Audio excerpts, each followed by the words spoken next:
but I'm a student of the word for quite a while now. I think it's not for the first time I'm standing here, even though I usually will be standing on Mondays. Nagma Cell Group. Now,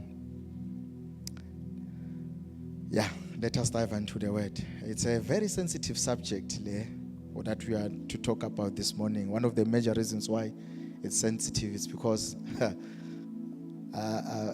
Pastor Kenny, I've experienced it by experience. I know it by experience though, that many people, they don't mind serving the Lord. Many people, they don't mind getting saved. I'm talking about believers now. But they can serve the Lord with anything and almost everything except their finances. Many people don't serve the Lord with their finances.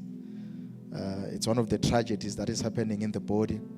And I believe that's one of the reasons how the devil limits us financially, so that we'll become those beautiful brethren, dressed well, poor, broken, depressed. Go some sign,